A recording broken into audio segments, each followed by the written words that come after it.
My ex-wife declared during our 19th anniversary dinner, "I've been unfaithful for 18 years. I'm leaving." It had been raining all morning, the kind of thin, persistent drizzle that draped over the city like a veil. The streets were slick and gray, and the world felt like it had been put on mute. Cars moved slowly, their tires whispering across wet asphalt. People hunched under umbrellas like they were ashamed to be outside. I remember looking out the window that morning while I shaved, watching the rain pool on the neighbor's roof tiles, thinking, this is perfect. This is a good day for something quiet, something meaningful. It was our 19th anniversary. 19 years. I'd said it out loud that morning, brushing my teeth. 19, I mumbled into the mirror. It didn't seem possible. There's something surreal about long-term marriage, how time folds over itself, how years can pass unnoticed until suddenly the number feels foreign, like it belongs to someone else's story. We were in many ways a statistic, college sweethearts, mid-30s homeowners. A couple who sent joint holiday cards and argued about throw pillows. People had always called us solid. "You two are so solid," they'd say at weddings and baby showers, like we were a pair of old oak trees. I'd booked the restaurant 3 weeks earlier. A French place she liked, low-light white tablecloths, 2 expensive menus written in half English. We'd gone there on our 10th anniversary, back when we still flirted in the car ride over. I thought it might spark something, remind us who we used to be. I even stopped by a boutique watch shop the week before, picked out a thin gold watch I'd seen her eyeing in a display last fall.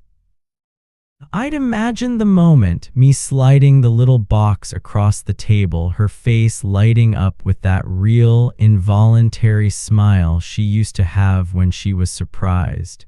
She hadn't smiled like that in years, not at me at least. When I picked her up, she looked beautiful but distant. She wore that burgundy dress, the one with the slight dip at the shoulder, the one I used to tease her about because it drove me a little crazy. Her hair was curled at the ends like it had been the night I proposed. That detail hit me in the gut. I told her she looked beautiful. She said thank you, not unkindly, but without looking at me. We barely spoke on the drive, just soft comments about traffic, the weather. I tried to tell her a story from work, something about my coworker Greg botching a presentation, but halfway through I felt her drift, her eyes on the window, nodding at the wrong times, so I stopped talking. The silence didn't feel awkward, it felt inevitable. The restaurant was warm, softly lit, candles on every table. Jazz humming through the speakers, some Miles Davis piece I couldn't name but had heard 100 times in places like that. We sat by the window just like I'd requested, a little corner table away from the others. The city outside looked blurred, watercolor through the rain-streaked glass. She didn't touch the bread, I noticed that. Her fingers kept grazing the napkin, folding and unfolding a corner like she was trying to memorize the texture. Her wine stayed mostly full. She wasn't nervous, exactly, just coiled, controlled. I tried to fill the space, asked her how her week had been. She said fine, asked about her sister's upcoming surgery. "They moved it," she replied. "It's next month." Then silence again, not hostile, not even cold, just empty. That's when it started to click in a subtle, sickening way. There had been these moments I'd tucked away, told myself not to overthink. The nights she came home later and later from work. The trips with friends that never seemed to include photos. The sudden need for space, for time alone, for weekends away just to reset.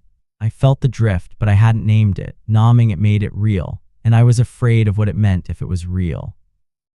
Still, I didn't expect it. I didn't really expect what she said next.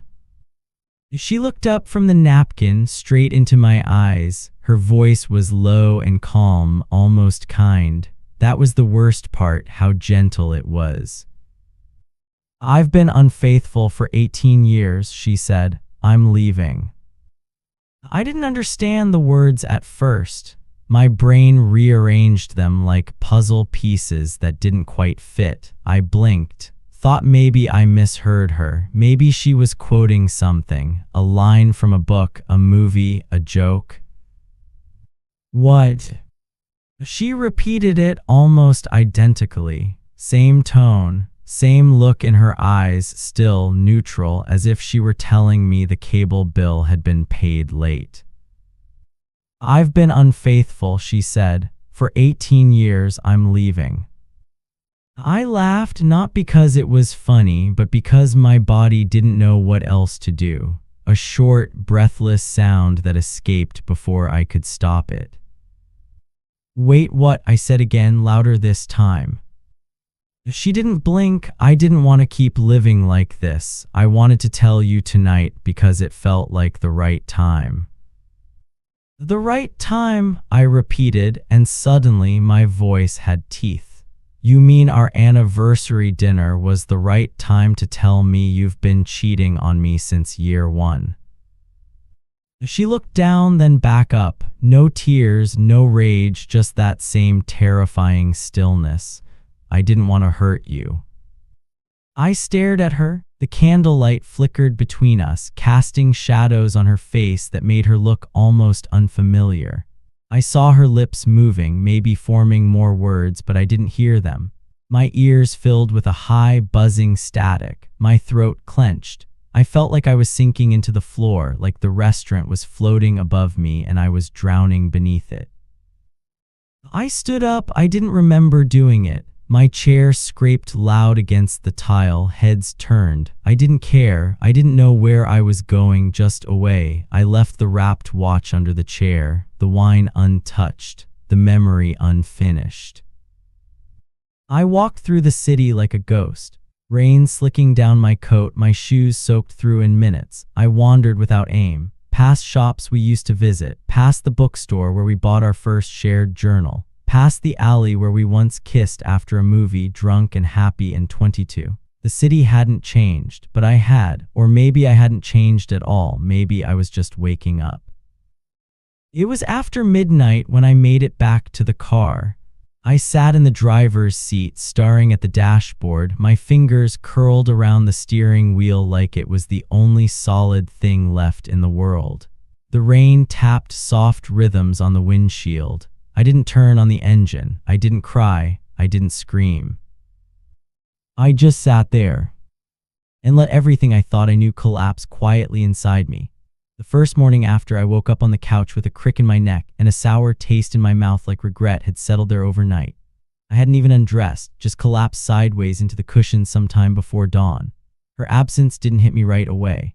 There was a strange, surreal stretch of about 4 minutes where I genuinely forgot what had happened. My brain still booting up, still buffering between sleep and reality. Then it all came rushing back in one violent, cold wave. 18 years, 18 goddamn years. I sat up slowly. The apartment was too quiet, the kind of quiet that makes you aware of your own breath. I could hear the refrigerator humming, the baseboards clicking with temperature shifts, a bird chirping just outside the window like it didn't care that everything had imploded inside me. Her coffee mug was still in the sink.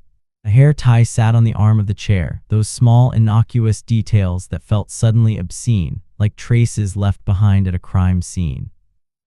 I didn't go into the bedroom for 2 days. I ordered takeout and barely ate it, left cartons on the counter, half full. The dog, no, her dog really kept whining at the door like she was going to come back through it any second. He didn't understand. I didn't either. People texted, my sister, a couple of friends, even Greg from work, who must have heard something through the grapevine. I didn't respond. The idea of explaining what happened felt impossible. There's no way to say, hey, turns out the woman I loved and trusted has been sleeping with other people for our entire marriage, without the words turning to ash in your mouth. I wasn't ready to let it be real outside my own head. I couldn't sleep, not in the bed, not on the couch, not anywhere. My body felt wrong, like it didn't fit inside my skin. I kept seeing her face across the table, calm and quiet and utterly foreign. I replayed her words on a loop until they lost meaning. I've been unfaithful for 18 years. I'm leaving, like a mantra, like a curse. One night I opened our closet, and half her clothes were gone. Not all, just enough to feel like a punch to the ribs. Her favorite cardigan was still there, limp on a hanger. Her perfume still sat on the dresser. I picked up the bottle and smelled it, instantly nauseous. That scent had been home for so long, and now it made me feel like I was being smothered. That's when I realized I didn't even know who she was. Not really. Who cheats for nearly 2 decades? Who keeps up that kind of double life while talking about repainting the kitchen and renewing Netflix? What kind of person kisses you goodnight with someone else's name still echoing in their head? I started thinking about our anniversary trips, the little cards she used to write, how she cried with me the night my father died. All of it suddenly became suspect, tainted. I went down the rabbit hole, scrolling through old photos, trying to see something in her eyes, trying to find the cracks. I couldn't. She looked happy in most of them, or convincingly close to it. I looked at myself in those pictures and felt sick. Smiling like an idiot, arm around someone who had already started leaving me years ago. I tried going back to work. That lasted 3 hours. I sat at my desk pretending to type until my fingers stopped moving. My throat tightened and I had to excuse myself to the bathroom, where I stared at my reflection and didn't recognize the man looking back. He looked older, not tired, eroded. I took some time off, said it was a personal emergency. That's all anyone needed to hear. And then there was the bar. I don't even remember how I ended up there, just that I walked for blocks without meaning to, like I was being pulled. The place was divey, dim, filled with the low thrum of bad decisions and stale beer. I sat at the bar and ordered whatever the guy next to me was drinking. The bartender didn't ask questions, bless him. The guy beside me, Dean, he said his name was older, grizzled, with a crooked nose and a tattoo that read "Let It Burn." We didn't talk at first. We just drank in silence like fellow soldiers in some invisible war. Eventually, I said something, probably too much. I don't remember what exactly, just fragments. My wife left, been cheating, 18 years, anniversary. Dean nodded like it was the most natural thing in the world. Heartbreaks like sanding wood, he said after a long swig. You lose layers, man. You lose all the glossy shit, but sometimes what's underneath, it's stronger, raw, but strong. That stuck with me. I don't know why. Maybe because it was the first thing anyone said that didn't sound like pity. He didn't try to make it better. He didn't feed me bullshit like "you'll be okay" or "she didn't deserve you." He just gave me that image of being stripped down and still standing. He left after his 3rd beer. I stayed until closing. I don't remember how I got home. I just remember waking up the next day with a raw throat, a pounding head, and a strange sort of clarity. I was alone, truly alone. There was no fixing this. No second act to the story we wrote together. The house felt emptier than ever. Her toothbrush was gone. Her side of the bed was untouched. I laid down anyway, not to sleep, just to reclaim it. I stared at the ceiling for hours, listening to the creaks and groans of the house we'd once made a home. And for the first time in days, I didn't feel like dying. I didn't feel okay either, but I felt something that resembled breath, a small, fragile inhale, a flicker of life in the wreckage.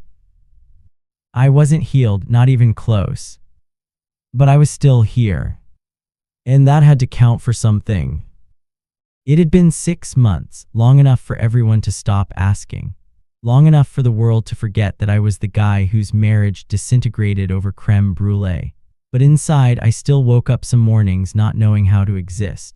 My body moved through the routines: coffee, shower, inbox, dog walk, but there were whole hours where I floated outside of myself, watching from a distance as some shell of me went through the motions. I thought about her less, or at least that's what I told myself. Truth was, she still lived in my mind like a tenant who refused to leave, not loudly, just constantly. I would see her in the color of a scarf in a shop window or in the tilt of a stranger's head on the train. Sometimes I'd wake in the middle of the night from a dream where she was lying beside me again, her back warm against mine. I'd reach over and feel only emptiness, cold, untouched sheets. It was a Sunday morning when it happened. The sky was clear, sharp blue, the kind of autumn air that carries both peace and ache. I decided to take a walk through the market downtown. I hadn't been there in years, too many memories baked into the cobblestone paths, the smell of kettle corn and cider. But I needed to move, needed to feel the friction of strangers brushing past me. I had Moses with me, my dog, my salvation, the one thing in my life that loved me without question.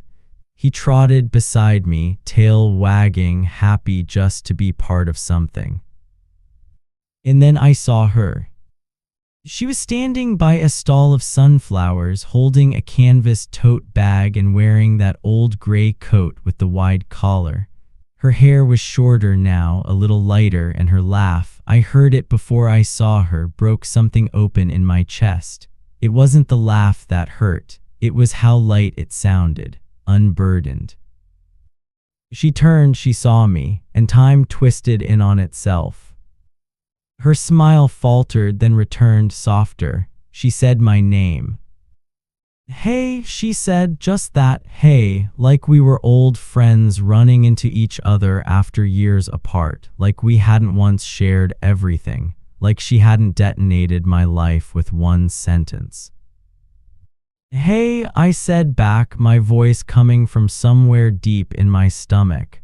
Moses sat obediently, sensing the shift in my pulse. There was a silence between us, not tense, just full of everything we didn't say. You look good, she offered, eyes flicking to the dog. New friend. Moses, I said, he keeps me sane. She nodded, smiled faintly. I'm glad. I don't know what came over me then. Maybe it was the way she stood there, so composed, so untouched by the wreckage she'd caused. Maybe it was the weight of 6 months pressing down on me all at once. But I needed to know. I needed to hear it. Why? I asked, simple, sharp. She exhaled through her nose like she'd been bracing for that question since the moment we locked eyes. She looked down, then back up. Her voice, when it came, was almost a whisper. I don't know. I think I was afraid. Of being alone, of needing more than I was allowed to ask for. I wanted to be loved, but I didn't know how to stay honest without losing something. I stared at her, the outline of the woman I once loved so completely. You could have left, you could have told me, but instead you let me love you while you lied to me for 18 years. She flinched, I know. I wanted to scream. I wanted to say all the things I'd rehearsed in my head, the bitterness, the rage, the betrayals that replayed in my mind like old movies. But what came out instead surprised both of us. Did you ever love me, even a little? Her eyes softened and something flickered across her face, grief maybe, or guilt. I think I did, in my own broken way, but not the way you deserved, and I hated myself for that. I hated lying to you, but I hated the idea of not being loved more. That landed harder than I expected. I stood there, stunned by the bluntness, the honesty that had arrived too late to save anything. She didn't look like a monster. She looked like someone who had failed herself as much as she had failed me. I gave you everything, I said, my voice cracked on everything. I gave you my whole goddamn life. She nodded, tears forming now, finally. I know, and I'm so sorry. I didn't say I forgave her. I wasn't sure I did. But I felt something shift inside me, like the hook that had kept me tethered to her for all these months had finally loosened. I'm not the same person anymore, I said, and I meant it. not in a triumphant, rising from the ashes kind of way, just in a quiet, exhausted truth. I had lost too much to go back, and somehow that was freeing. She wiped her cheek, and for a second I saw the girl I once met in college, the one who danced barefoot in the kitchen and cried during commercials. She was still in there somewhere, but she wasn't mine anymore. Maybe she never had been. We said goodbye with a nod, no hugs, no promises, just silence and distance. I walked away, Moses trotting beside me, the crunch of leaves underfoot. I didn't look back.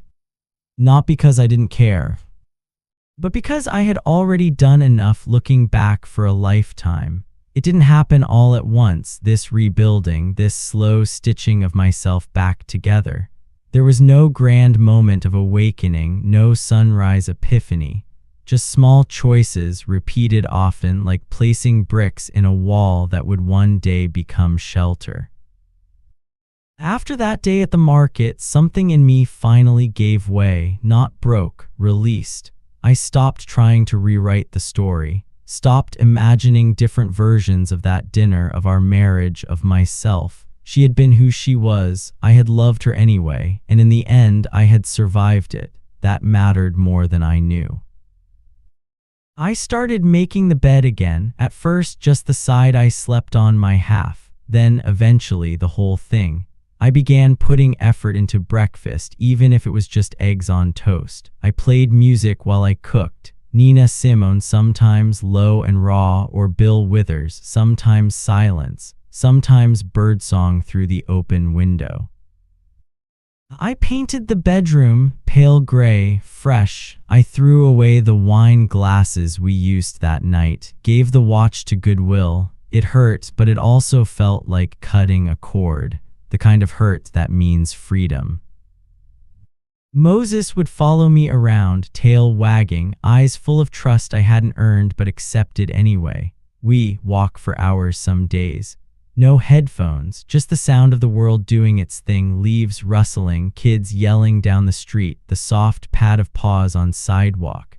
In those moments I remembered what it felt like to be present, to belong to no one but myself. I started writing again, nothing grand, just a few lines here and there in a notebook I kept by the couch. Some days it was just, today was hard, or I didn't cry when I saw her name in an old email.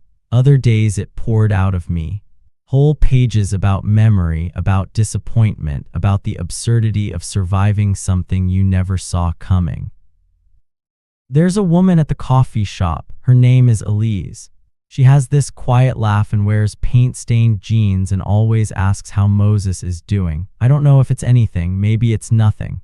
But the way she looks me in the eye when she speaks, the way she doesn't expect anything from me, I notice it. I don't run from it. I don't chase it either. I let it be whatever it is, and that feels peaceful.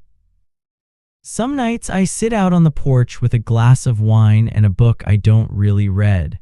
I watch the neighbors walk their kids home. I listen to the wind move through the trees. Sometimes I talk to her, not out loud, not really, just in the quiet space in my mind where her ghost still sits, legs crossed, waiting. And I don't ask her why anymore. I don't replay the night. I don't reach for the old warmth. Instead, I say things like, I hope you found what you were missing. I hope it was worth it. I'm still here. Because I am. I am still here. The hurt is quieter now. It lives inside me like a healed wound, tender when touched but closed. I've learned how to sit with it, how to let it breathe without letting it define me. Some days are still hard, but most aren't. The life I'm building is smaller, simpler. It doesn't sparkle the way I once imagined adulthood would, but it feels real. It feels mine. I wake up some mornings and feel an ache, not for her, but for who I was before the lie unraveled. That man, that version of me, he didn't deserve it, but he survived it. And now he's learning to live again. Quietly. intentionally, one breath at a time.